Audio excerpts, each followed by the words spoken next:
a very important role in this project.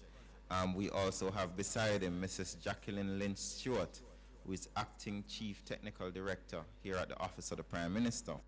And beside her is Mr. Warren Vernon, who is Project Director for the National ID System. The reason we call this press conference is that obviously the bill has passed the Senate with 160 odd amendments, previously passed in the House with 100 amendments thereabout. And the technical team felt it important to speak to members of the media who may have had questions about the process, where is it going from here, if there are any concerns as it relates to some of the things that have been put out there in the media which are not necessarily concurrent with what is actually in the bill.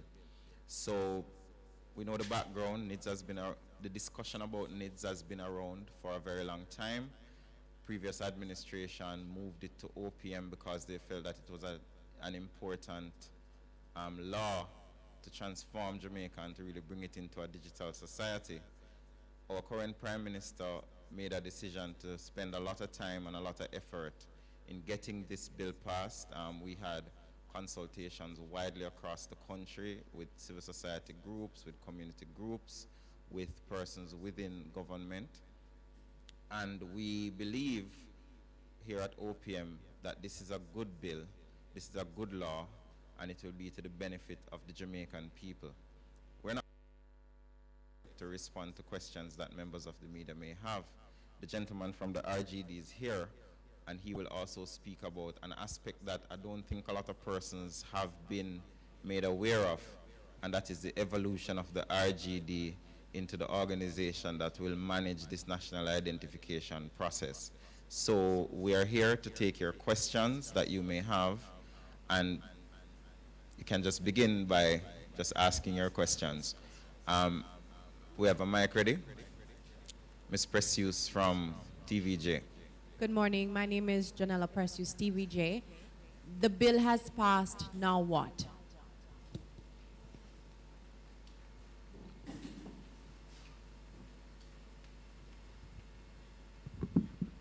The process is that the next step, the bill was passed yesterday in the Senate. It now goes to the lower house, which is the House of Representatives, and it will be reviewed there, and if they think fit, passed, and then after that it goes to the Governor General for the assent, and then it becomes law. I know all of that, Right. you know, but I'm in terms of on your part, once that process is complete, Right. what is going to happen? Okay, one of the reasons why we really were anxious to have the bill become law is that although our implementation plan does not have enrollment, the pilot enrollment based on our plan will not be until January 2019.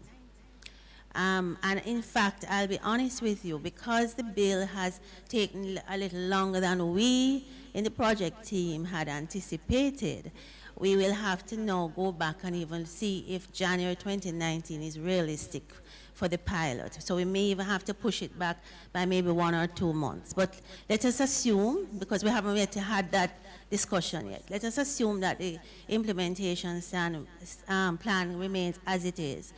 The first enrollment will be January 2019 for the pilot. But we do not want or do not plan to have that start without the law being in place and the regulations. So the next major activity for us in terms of the law is the regulations. And that will start. We've actually started doing some work on that already, but obviously we would not be able to ramp it up until we really have a final bill. So that's number one. In addition, the project team, there's so much activity in the next year in terms of our ICT infrastructure to prepare for that enrollment. So all of that activity will be continuing from now until into next year. And the project director, Mr. Vernon, can give you more details about what it will, the activities for the next 12 months. But the bottom line is, we really needed to have the legislation in place in order for the project team to continue doing its work. And it was something that we did not want to be in a position where we're down the road and the legislation lags behind. And so even though the bill has been passed the Senate, we anticipate it will go to the lower house very soon and will become law. It will really not take effect immediately. And one of the other things I want to quickly remind everybody, the bill has a clause in it, and it was intentional, where the clauses within the bill will come into effect at different dates, depending on, because the rollout of this project is not a one-day wonder. It's going to be well planned and over a period of time. Can you tell us, in terms of the ICT aspect, there are concerns about data protection, one. If you can speak to us about that, as well as the pilot project that you speak of, what exactly does that pilot project entail? Okay, I'm going to ask Mr. Vernon to respond, okay? Okay, thank you. Good morning, everyone. So, what we envisage in the next couple of months is we intend to get all Jamaicans involved in the project. It is our view that this project must be implemented in a very open context. We believe in open governance. We believe in ensuring that all persons are involved. And it is for this reason why we're very happy to see clause 40 in the bill that says every registered Jamaican, and this is something that we push for during the development of the project, all registered Jamaicans are in fact entitled to see a record, the log, or what we call the transaction record of your activities.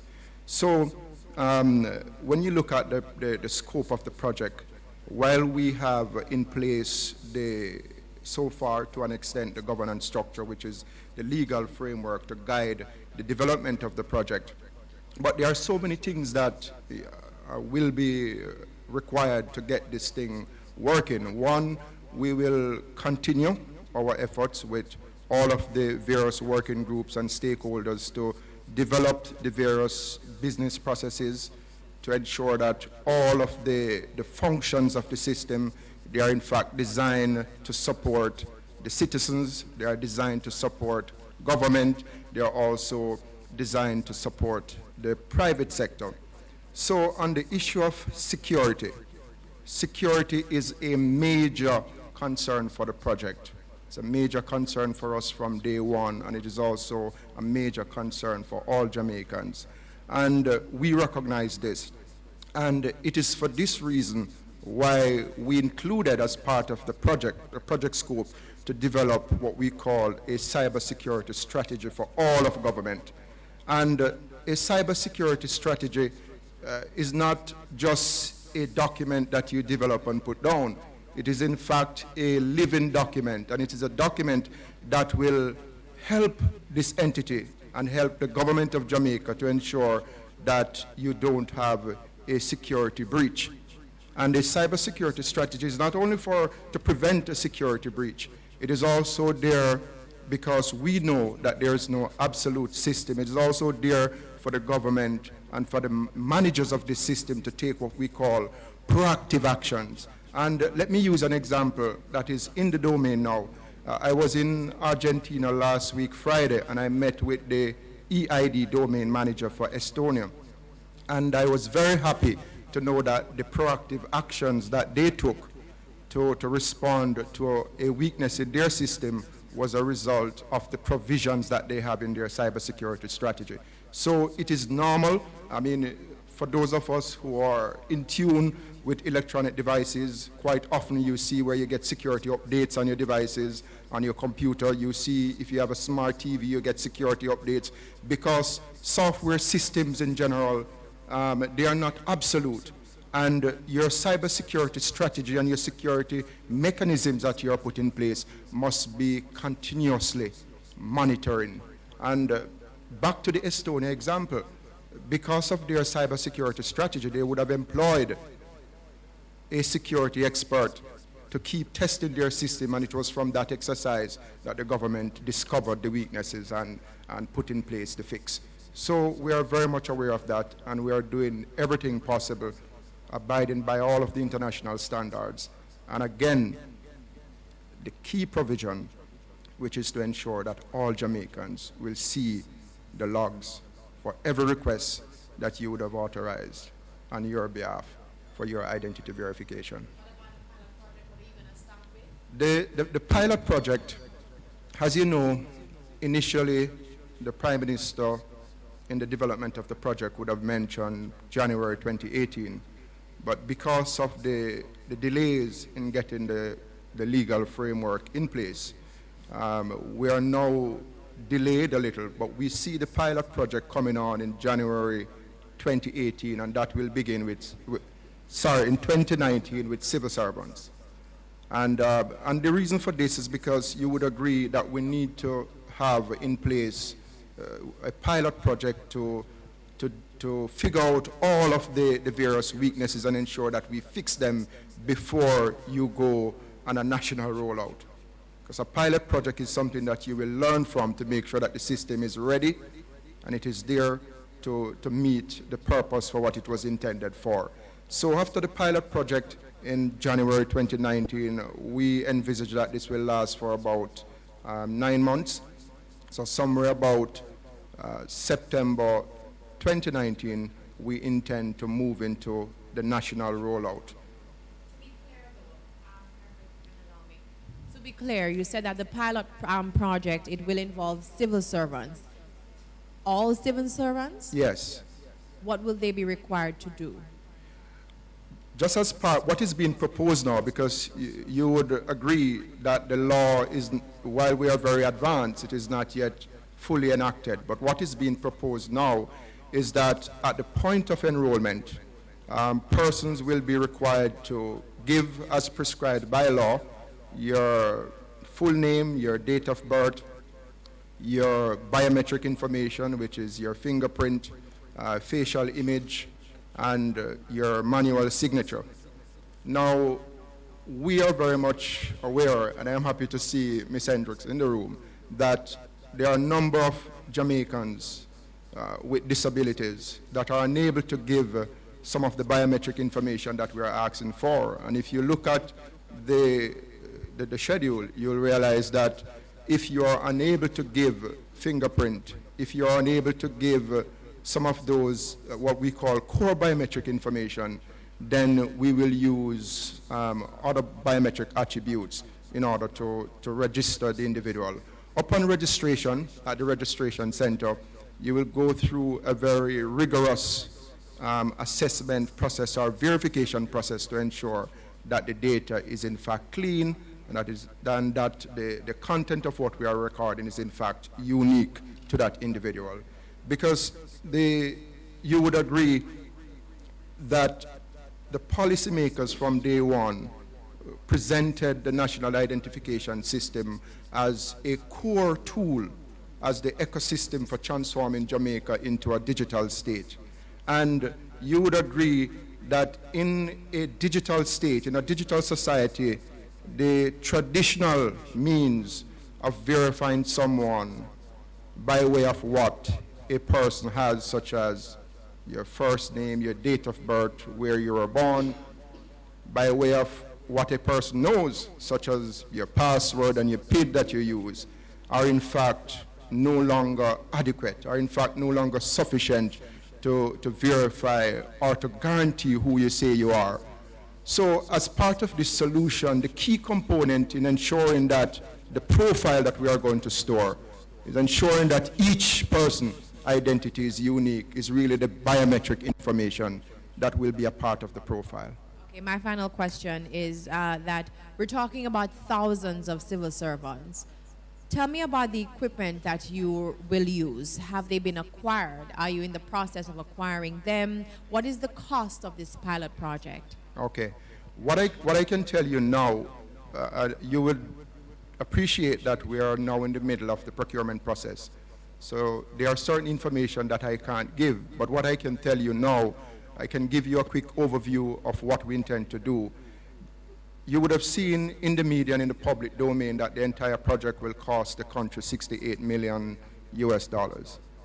Over 70% of that budget will be used to upgrade the government of Jamaica data center, which is eGov, all of the various MDAs providing connectivities, ensuring that the relevant security systems are in place, ensuring that the processes are in place, and ensuring that the enrollment centers, we intend to have about 43 enrollment centers across the island, that those enrollment centers will be modified, will be configured in such a way that will cater for the entire population, persons with disabilities, and in the procurement process, we're asking for a solution. We're at a very advanced stage, and this solution will, of course, include enrollment stations, computer systems, fingerprint scanners, cameras, your manual signature capture devices. You will have wide area network in place with all of the routers, the switches, connecting back. You will have the data center at eGov that will also be upgraded and put in the necessary security systems, not only to support NIDS, because while NIDS is considered to be the core of all of this, you would agree that government-wide information systems definitely need to be upgraded. Thank you, Mr. Vernon. I think that it is important to say two things. One is about Estonia. So there were a lot of statements in the public about Estonia having a breach. Estonia didn't have a breach. What happened was the Estonian government recognized that there was the potential for a breach, and they said to their citizens, come in and fix your card so that we don't have a breach. So there wasn't a breach in Estonia. The other important point I think that I want to re-emphasize is that there was talk that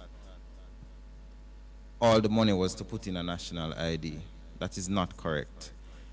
As Mr. Vernon said, 70% of the money is actually to upgrade the government IT infrastructure that will not only benefit a national ID, but will also bring a more interconnectivity between ministries, agencies, and departments to ensure that not just ID services are effective, but just the whole processing of applications, how the government handles documentation. For example, there's a project that is about to begin to deal with the digitization of documents. If you're going to digitize all government documents, then you have to have a necessary IT infrastructure to facilitate that digitization. So I think it's important that we note that $9 billion for an ID, that's not it.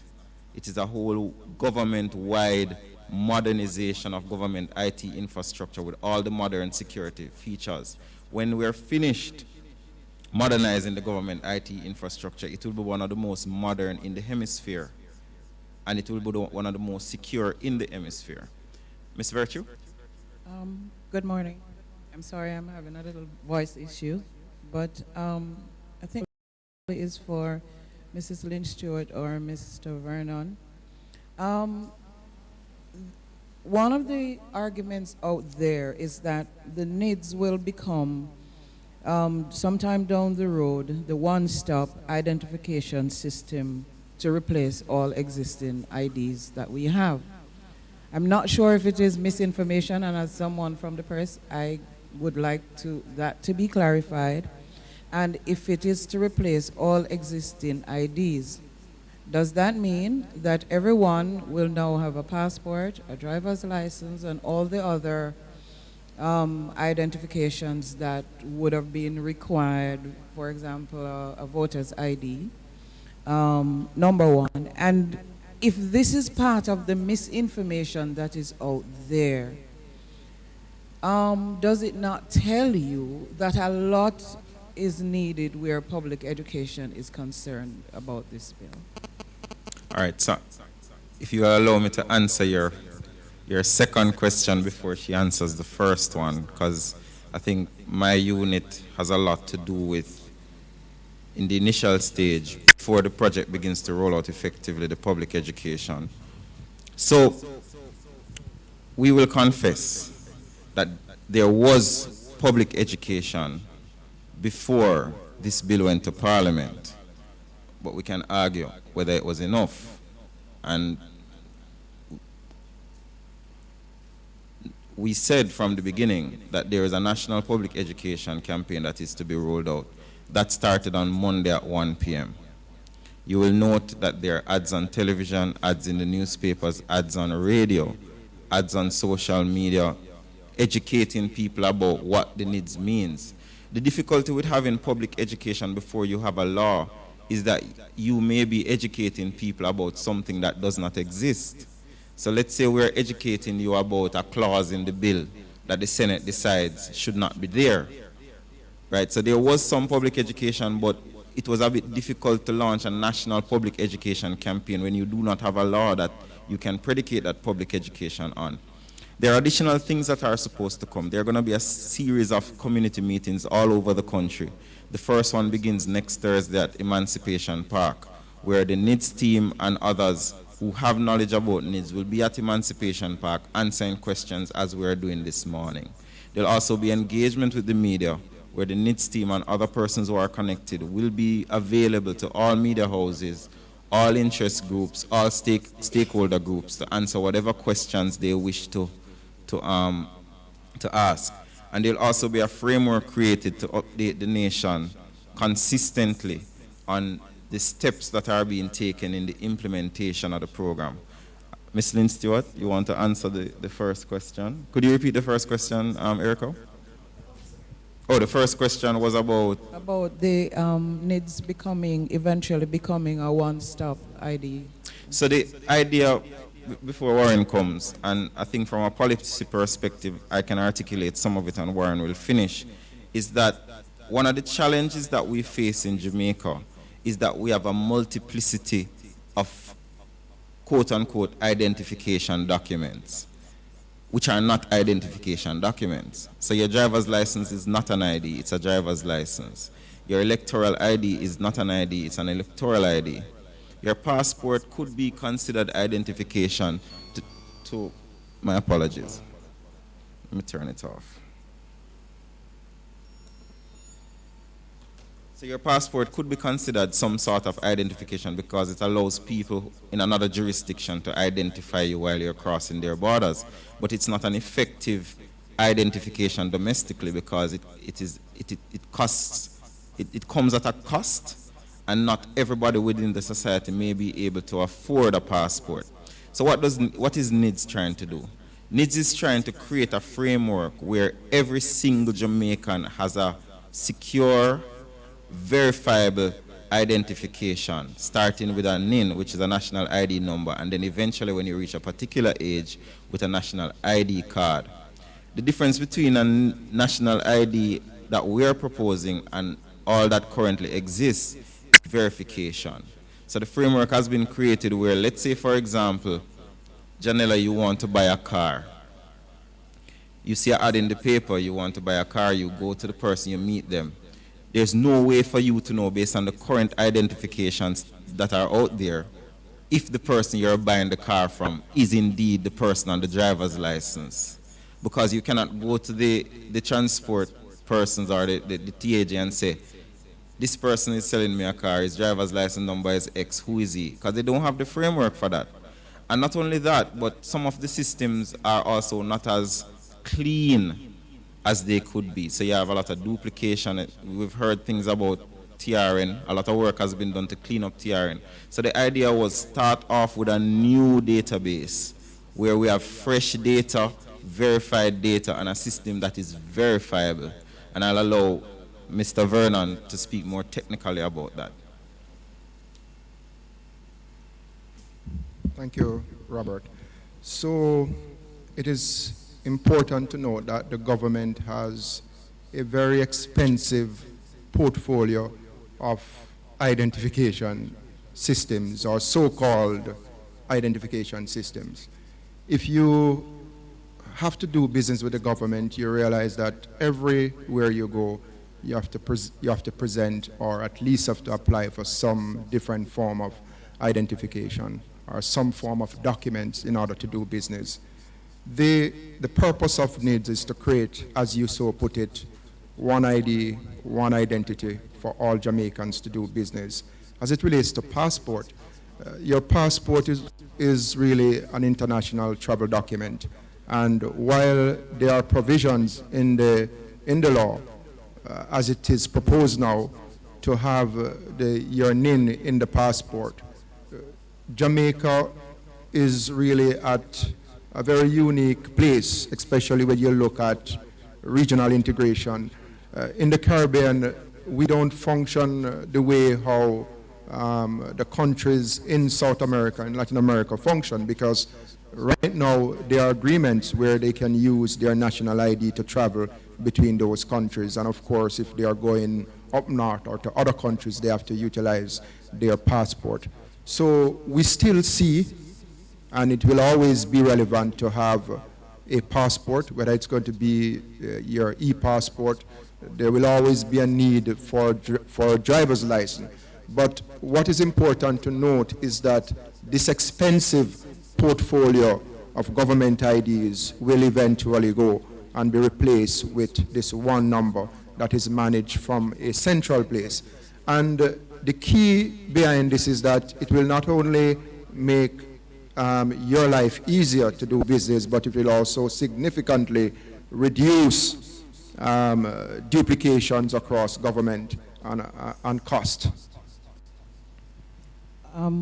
Mr. Vernon, so it is this body that will assign you that unique number? Yes. Okay, so when we get there, how will this impact, for example, the number that you have on your elector ID card, for example, and in particular, when you need, because the EOJ has what you call continuing registration, and also because this number will be assigned to you from birth, if it becomes your final identification, when a child is given that ID at birth, you don't get to vote until you are 18 years old. What happens between the time when that child is born, assigned that number, and when it comes to voting time? All right. Now, maybe I'm asking too many no, things. No, you're not. You're not. And I'm going to respond in this way. Firstly, I want to say that the national identification system, when implemented, it will be a tool that can be used to identify you for all services in government. Having said that, I also need to say that the different entities in government, MDs, ministries, all of government, this will not happen overnight. We expect that as part of the adoption process, which we have outlined, is that various entities will come on board and we work out the details as to how we adopt. But some of the IDs that you are using now, until those entities that you interact with would have cut over to this new system, you will still have to maintain those. So for a while, as part of the adoption process, a number of those IDs will run concurrently until we have the majority of the population in the system. Because there's no way the government would want to implement on day one and to say, you have to use this ID when the majority of the population is not yet enrolled. So we envisage that over a 3 years period, then you will have the majority of the population enrolled. And even when you have the majority of the population enrolled, if the entities that you are doing business with are not yet up to par, are not yet converted to facilitate this process, then you will end up using those two IDs until the conversion or the adoption is done. Okay, 10 years. But your next question, when you look at what is being proposed now with the assignment of a NIN from birth, I agree with you that you won't vote until you get to voting age. But again, I want to mention clearly that what we are proposing is a service to identify you. When we get to the point where the various government entities adopt this service, they will then work based on government policies to determine how they go about utilizing this tool. And I want to say, Warren, that as it relates specifically to the EOJ or the ECJ as it is, there are specific statutory provisions in law that have been agreed to by consensus that governs how the electoral process in Jamaica functions. So it would not be prudent for us as technical persons to pronounce on government policy that has evolved over decades. What is going to have to happen is, from a policy perspective, stakeholders, government, opposition, independent members of the ECJ and all of that are going to have to make a decision when this national ID thing becomes effective and when it has proven itself. Where is the evolution of the electoral identification process going to go? That was exactly my next question, because 10 years' time, 20 years' time, I can see a shutdown of the EOJ. No, I don't know if we can even suggest that. What I am suggesting to you is that based on the evolution of the national ID system, government policy is going to have to dictate. Because the EOJ is a special creature. It's not like a driver's license. It's not like a NIS. It's not like a TRN, where it is a statutory provision in law. Those are statutory provision in law determined by the government. The EOJ, in its evolution, has required significant consensus over the history of Jamaica. And if you look at the composition of the ECJ, you'll see that it has opposition members, it has government members, it has independent members. So we would not be able to stand there and pronounce on the ECJ because that creature is completely separate and special. So you would pardon us if we are unwilling or hesitant to make such a commitment. But Ms. Lynn Stewart, you want to say something? I want to just make a point, though, that all the countries that do have a national ID system still have an electoral commission, because somebody has to run the election. So the issue really is, on the ECJ in particular, is that this is a tool that they would have opportunity to use. What we can't do is say that they will, or how they will use it. And I always like to explain things by, I tend to be, I like to give a story, okay? So, in answer to your question, in terms of how you use this card, I use myself, okay? I have to do business with the National Insurance Scheme, which I did recently because I had tragic circumstances where I had to go to the NIS. And I went to them, and I had to take my husband's NIS card to prove he passed, okay? The point that I'm making, in the future, if I were going to the NIS, I would not necessarily have to have found his card. Let me use me and not him, okay? If I'm going to the NIS, I would just have my NIN, and what would have happened is that my NIS number would be linked to my NIN.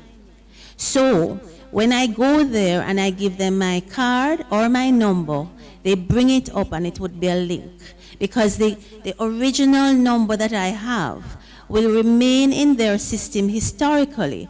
What will have to be a policy decision for these entities is, at what point do they stop issuing the NIS to new people and only use NINs? So I can foresee in the future where those of us who are a little older, like myself, a little, who will continue to have the historical information, but at some point that there will be a policy decision where, do we really need to continue issuing NIS numbers, or do we now just accept NINs as the basis? So those are the things that will happen in the future.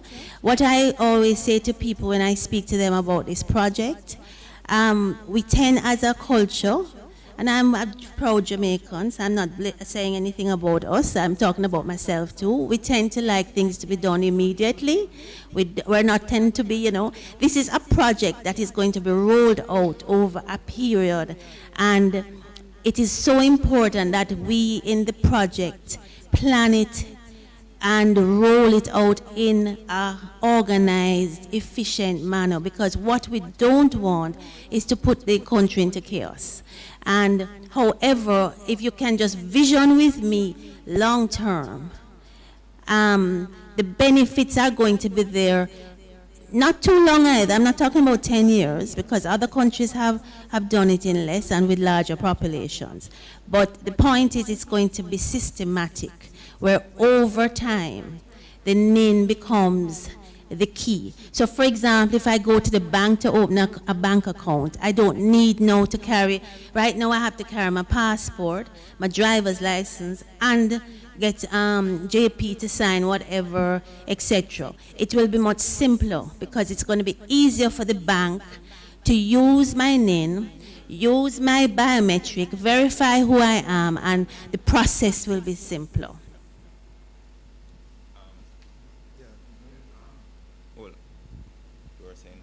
Yes, I just want to close off on the adoption. No, just hang on a second. Go ahead. Okay, just closing off on the adoption. There are a couple of things that we need to note. Is that there are so many things that will have to happen in government for the adoption to work the way how it is envisaged. Because you and I know that the central bank will play a key role, because the central bank usually put forward the regulations for the financial sector. So the financial sector will only accept what is put forward as the acceptable documentation for KYC, to know your customer. So those are key discussions that are going on now. So there are a number of activities that are running concurrently. For example, as part of the project design, we have provision for adoption for education. When you look at, you know, e-education in the context of registration, the context of monitoring, we have adoption component for tax admin, we have adoption component for the Hartrust NTA, the NHT, all of government, they are components, because, as Mrs. Lynn Stewart put it, the adoption will take place over time. It is not an overnight thing, and we have to ensure that all of the different provisions are in place, and we work them out as we go along in a very systematic way to ensure that at the end of the day, we have in place a system that is fulfilling our needs as Jamaicans.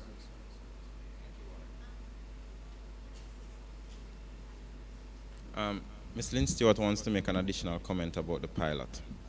In relation to the pilot, we deliberately considered using public sector employees for the pilot, and the reason is that public sector employees are stationed island-wide, so it gives us a good feel of how to enroll people island-wide. Public sector employees are also a good reflection of our communities, because we have different income groups within the public sector. So we felt it was a good pilot to give us, because as you can appreciate, if you're doing anything like this, you want to do a pilot to learn, to tweak, to fix before you go in a national rollout. And so that is also why that sector was considered and chosen for the pilot. Thank you. The gentleman from TVC, could you state your name, please? Yes, Steve Clark. Stephen Clark? Clark. Sure. Go ahead, sir. Yes. I just want to find out some information here. You mentioned in relation to the authenticity of these persons by getting them to have their certification NIDS. Now, how will you talk about fingerprints and so forth? What will happen to those persons who have criminal records? There's nothing in the law that prevents an individual with a criminal record from getting a national identification. I think one of the most important policy decisions that the government has made is that every single Jamaican is entitled to an identity. So whether or not you are disabled, whether you have a criminal record, you are entitled to an identity.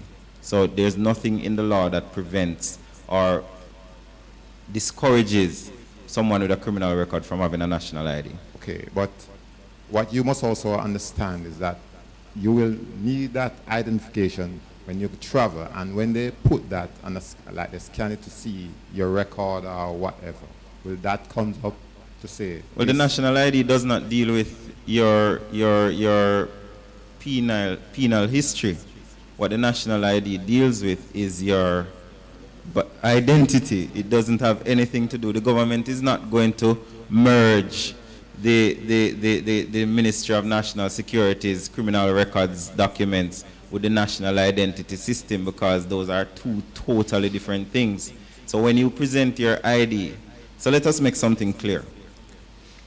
When an institution, let's say a government institution, gets the permission from a citizen to verify their identity, the identity agency is not going to tell this government agency anything about you other than to confirm whether the NIN that is presented is reflective of the individual who or not.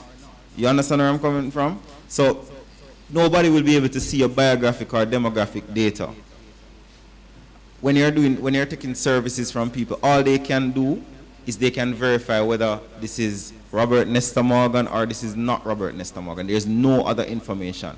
And every time someone requests to verify your identity, a report is logged, and you are entitled to see everyone who is checking to see whether you are X or not X. You have another question, sir? No, that's... Thank you very much. How much is it to register? It's free. It is free. There is no cost in the initial stage to get a national ID. There's no cost to get a national ID. The only cost is to replace the card. So you lost, so let's say just like if you lose your driver's license, even though there's a cost for your driver's license, in this case there's no cost initially. When you are born, you will get a NIN. When you reach a particular age, I think it's 12, for when you to get the identity card. From 6 years of age, you will get the identity card, and there's no cost for it unless you lose it. Ms. Virtue? Yeah. If somebody presents their NIDS identification for a service, for example, and it turns out that the identification you present, that you're not the person. For example, you're seeking a passport. Does the entity from which you are seeking a service have a right to report that person to a prosecuting agency, for example, like the police force? Well, if you go to the passport office and present as someone who is not who you say you are, as has happened, if you go to the passport office currently, Yes. seeking a passport with an identity that is not yours and it is found out, it's an offense. So if you impersonate someone by law, it is an offense. So there will be an obligation if you are impersonating another identity for it to be an offense. Because the purpose of the national identity card or national identification system is to actually solve the issue that you just raised. We're having so many instances of individuals who are purporting to be who they are not, or individuals who are trying to be anonymous in the society. And the issue, for example, of the national insurance, national insurance NIDS. yes, there are persons with 6 different numbers. When Mrs. Lynch Stewart speaks to the number to which you're assigned, for example, from them to be linked with this, No. with NIDS. Mhm. How is that going to be rectified? Which brings you to the 70% of the budget. So one of the wonderful things about this project is that it's going to make people accountable, and it's going to clean a lot of the system up. So in order for the data to be entered into the NIDS database, it has to be verified and vetted.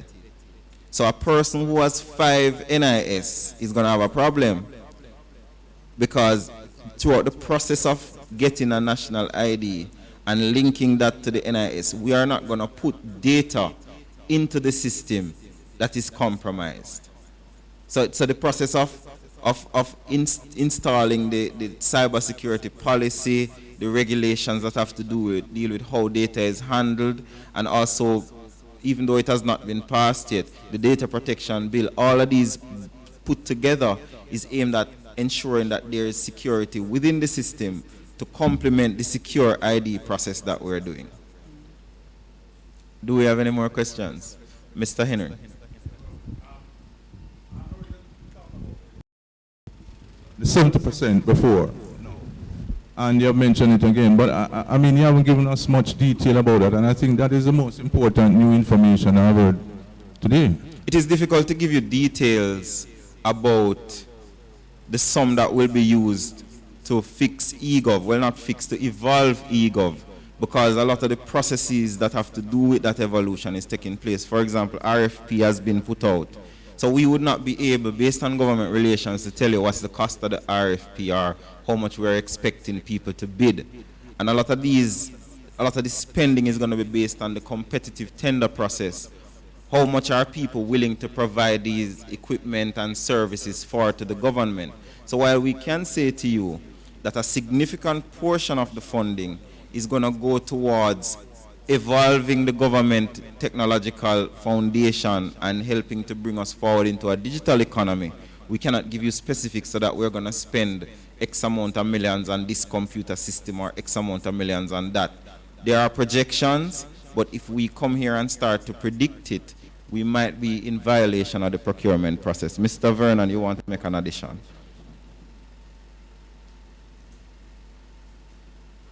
Okay, so very soon we expect, if the project is approved by the IDB, as you know, IDB approved projects, the documentations are for public consumption.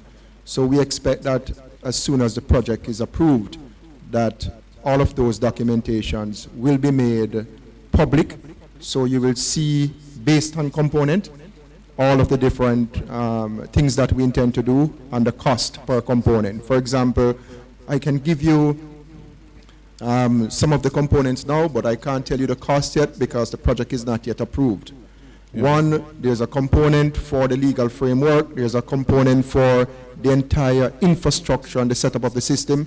There's also a component for the adoption that we have been talking about and the data cleaning across government, and to ensure that the system is designed in such a way so that private sector can utilize it to create what we call this digital society. So very soon we are hoping that the project will be approved, and if this is approved, then the documentations will become public. And for those of you who are familiar with IDB projects, you know that the moment the projects are approved, all of those documentations are there for public consumption. And as I said earlier, it is our intention, and as a matter of policy, that this project will be run using what we call open governance structure. But does that mean that until you have done that, the only thing you can do is a public education program? Yes, yes, absolutely. Because, again, it would not be appropriate for us to say this is what it is going to be when it is not yet approved. There's an overall figure that is in the public domain of $68 million, but the project is not yet approved. And as soon as it is approved, it will become public knowledge. So between now and that time, nothing is being done? No, other than the public education? No, absolutely not. So, before this bill was passed in the House, a significant amount of work has been done. Not only work in terms of drafting legislation but also work in terms of having initial discussions with stakeholders, private sector groups including the banks, business sector groups, church groups, civil society groups and so forth, to really get a feel as to how they think that the project will impact them. There's been a lot of work being done on the background in terms of even staffing, even discussions with the RGD as it relates to how will the new RGD look when it is renamed to reflect what the entity is. So to say that there's no work being done is a bit... No, when I say work, I mean the post-legislative work. I mean when... No, man, the work continues, because we can project and expect certain things to happen. So based on the discussions that we have had with our partners, locally and internationally, we know that if we do X, Y, and Z, then we know that the funding will come, right? So you can predict the action and start making preparatory steps, but it would not be prudent for us to make public a line item of the budget for this project when it has not even been approved yet and when we're in the procurement process. Yeah, I understand that, but would it be ready by the time the next budget is ready? I mean, the national budget comes to Parliament. Do you think it would be up and running by that time? Yes, definitely. All right. We have another engagement, so we're taking one last question. Yes, sir. I have 3 questions. Quick questions. Okay. Go ahead, sir. Firstly, where would we go to see what the ID would look like? My name is Marvin Moody from JNN. Okay, so what we have now is the National Identification System, which is a framework of what we want to do.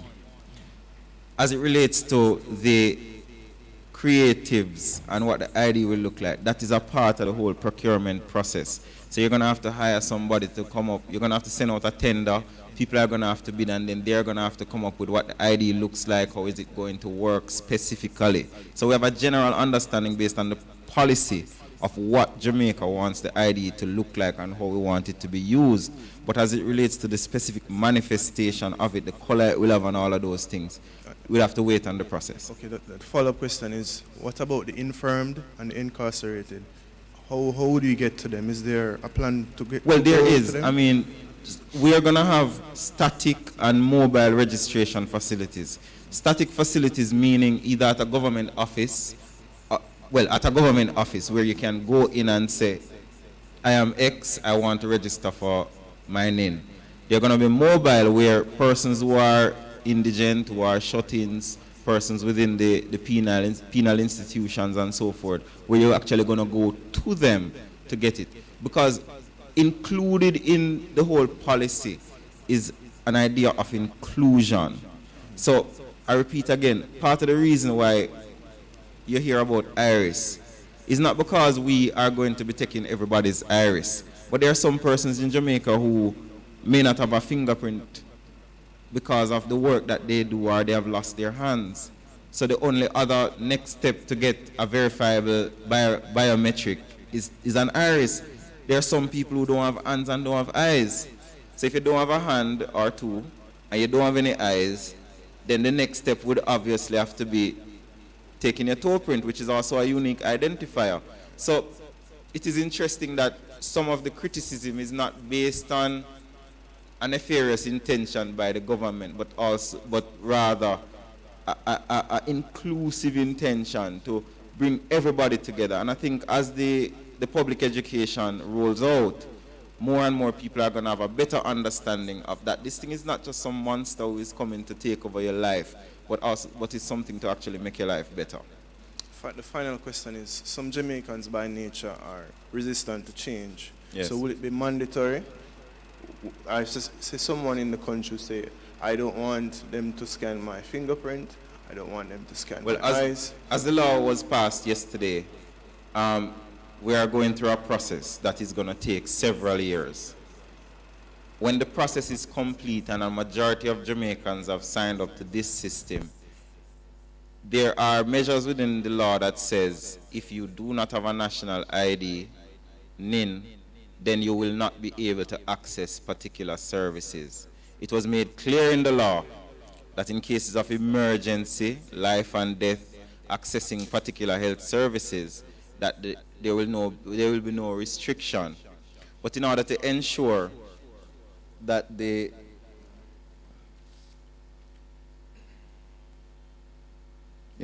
in order to ensure that everybody, because you cannot have a situation where it's kind of like an inoculation, like taking a vaccine. We know what the problems are in terms of identity and the challenges that it causes the country and causes taxpayers to spend billions of dollars. Duplication of benefits such as NIDS, such as PATH and so forth. Persons who are interested in pursuing illegal activities, getting fake driver's license and all that. We understand what the disease is. Just like how when you have measles, we understand what the disease is and there's a vaccine for the disease. We believe that a lot of the challenges that are faced with identity in this country needs a vaccine, and that vaccine is NIDS. The inoculation is not going to work if as many people as possible do not get inoculated. And that is why the law says has to be mandatory. Erica, we have another function right now.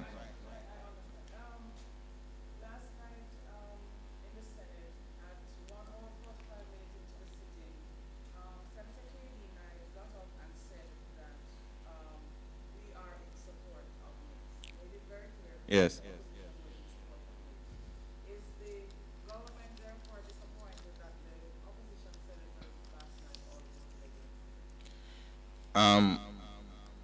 The legislative process in the Westminster democracy gives political actors a right to represent the interest of themselves and their constituents.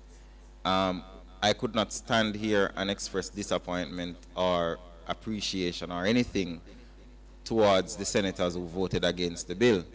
All I will say is that the government is very strong and very clear about the agenda that it's seeking to achieve to improve the lives of Jamaican people and solve some of the fundamental issues that we have been discussing for 40 years. So you won't get me to comment on the senators and their decision to vote or not to vote. What I will comment on is the positive intention of the government, which was manifested in the very robust discussions that took place and the marshalling of this bill through the Senate by Minister Kamina Johnson-Smith. Ladies and gentlemen, we have to run. Thank you very much. We spent an hour, but we're available to take your calls, to do interviews. Please remember to follow at NIDS Facts, nidsfacts.com, or on Facebook, NIDS Facts. Let me repeat that. Follow at NIDS Facts, nidsfacts.com, and on Facebook, NIDS Facts. And remember the town hall next week, Thursday, 6 p.m. at Emancipation Park as we roll out our national education campaign. Really want to express appreciation to everybody who came. There's refreshments outside. Thanks again. Really appreciate it. And from the NIDS technical team, we really appreciate the assistance that you have given us over the last couple of months in getting the word out. Thank you very much, everyone.